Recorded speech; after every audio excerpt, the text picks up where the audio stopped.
Jadi keluarga Jokowi itu memang sudah terbukti terlibat dengan tambang-tambang ilegal ya. Terutama Bobi Nasution itu dengan blok medannya itu sudah jelas dan nyata. Pencucian uang Kaisang Pangarep itu juga jelas dan nyata. Ditambah gratifikasi itu.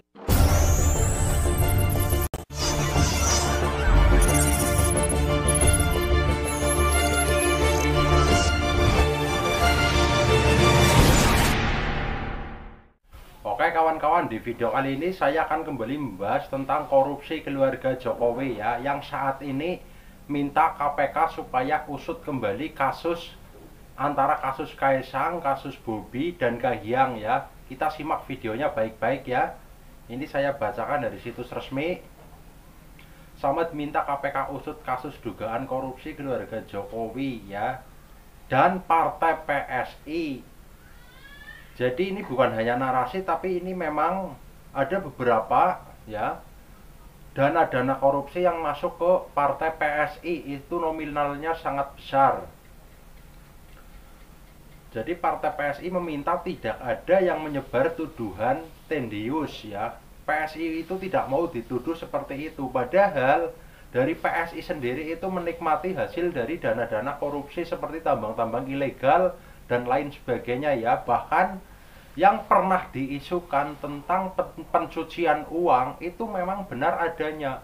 Dan bukti-buktinya itu sebenarnya sudah sangat kuat. Hanya saja KPK sendiri yang masih masuk angin ya. Walaupun saat ini ganti pimpinan KPK, tetapi masih masuk angin karena backingannya tersangka itu terlalu kuat. Pada dasarnya masyarakat dari berbagai lapisan berhak mencari informasi terkait penanganan suatu perkara ke penegak hukum ya, kata Direktur LBH.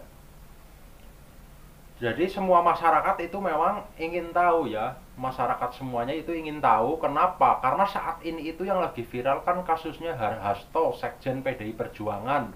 Nah, beliau kan sebenarnya masalah ini sudah sangat lama.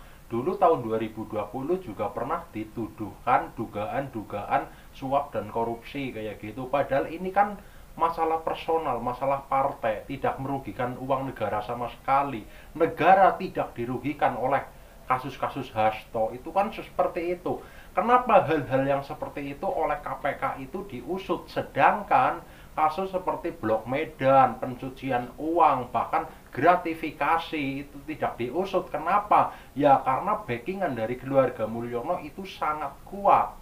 Biar bagaimanapun kan keluarga Mulyono itu mantan keluarga penguasa. Jadi ya memang susah kalau mau diproses, apalagi pejabat-pejabat saat ini itu kan memang banyak yang tersandera kasus korupsi, seperti mantan ketua umum Golkar Erlangga Hartarto itu juga tersandera kasus korupsi, Bahlil juga tersandera kasus korupsi, dan Zulkifli ketua umum Partai PAN juga tersandera kasus korupsi, dan masih banyak lagi ya pejabat-pejabat menteri-menteri yang saat ini itu yang tersandera korupsi.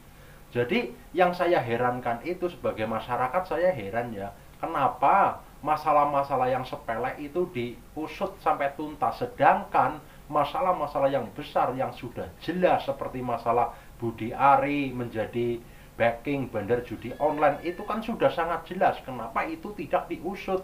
Masyarakat kan banyak bertanya hal-hal seperti itu. Oleh karena itu wajar saja ibaratnya beberapa masyarakat ya, hampir sebagian besar masyarakat itu tidak percaya dengan hukum di negara kita yang saat ini hukum itu berpihak. Jadi memang kalau dikatakan tidak adil ya memang saat ini hukum itu tidak adil karena berpihak. Coba baru-baru ini kan ada yang viral itu kasus suaminya Sandra Dewi itu yang korupsi 300 triliun ya. Kenapa hanya divonis 6,5 tahun, 6 tahun setengah ya? Kenapa kira-kira, kenapa bisa seperti itu? Kan itu namanya hukum itu kan berpihak kalau seperti itu. Bagaimana masyarakat mau percaya dengan hukum? Yang korupsi 300 triliun saja itu hanya dihukum 6 tahun setengah, sedangkan yang maling motor, maling ayam itu hukumannya bisa bertahun-tahun kayak gitu. Ya. Oke, saya lanjut. Jadi keluarga Jokowi itu memang sudah terbukti terlibat dengan tambang-tambang ilegal ya. Terutama Bobi Nasution itu dengan blok medannya itu sudah jelas dan nyata. Pencucian uang Kaisang Pangarep itu juga jelas dan nyata. Ditambah gratifikasi itu juga betul-betul nyata. Dalam hal ini KPK itu kenapa? KPK masuk angin, membuat masyarakat tidak percaya lagi dengan yang namanya KPK serta hukum yang ada di negara kita saat ini ya. Jadi wajar saja kalau banyak masyarakat yang tidak percaya lagi dengan hukum karena memang hukum itu berpihak ya. Oleh karena itu kita sebagai masyarakat berharap kepada presiden kita, presiden yang baru Prabowo Subianto, harap tegakkan hukum seadil-adilnya ya. Jadi kalau menurut saya pribadi ya, apa yang dikatakan oleh Pak Mahfud MD itu sangat benar dan saya juga mendukung jika Pak Mahfud MD itu menjadi Hakim Agung. Itu kita sangat mendukung ya kalau Pak Mahfud MD menjadi Hakim Agung karena beliau orangnya jujur, tegas dan paham tentang hukum dari A sampai Z. Beliau paham. Oke, untuk video saya saat ini segini aja dulu. Kalau ada kritik dan saran silahkan tulis di kolom komentar. Oke.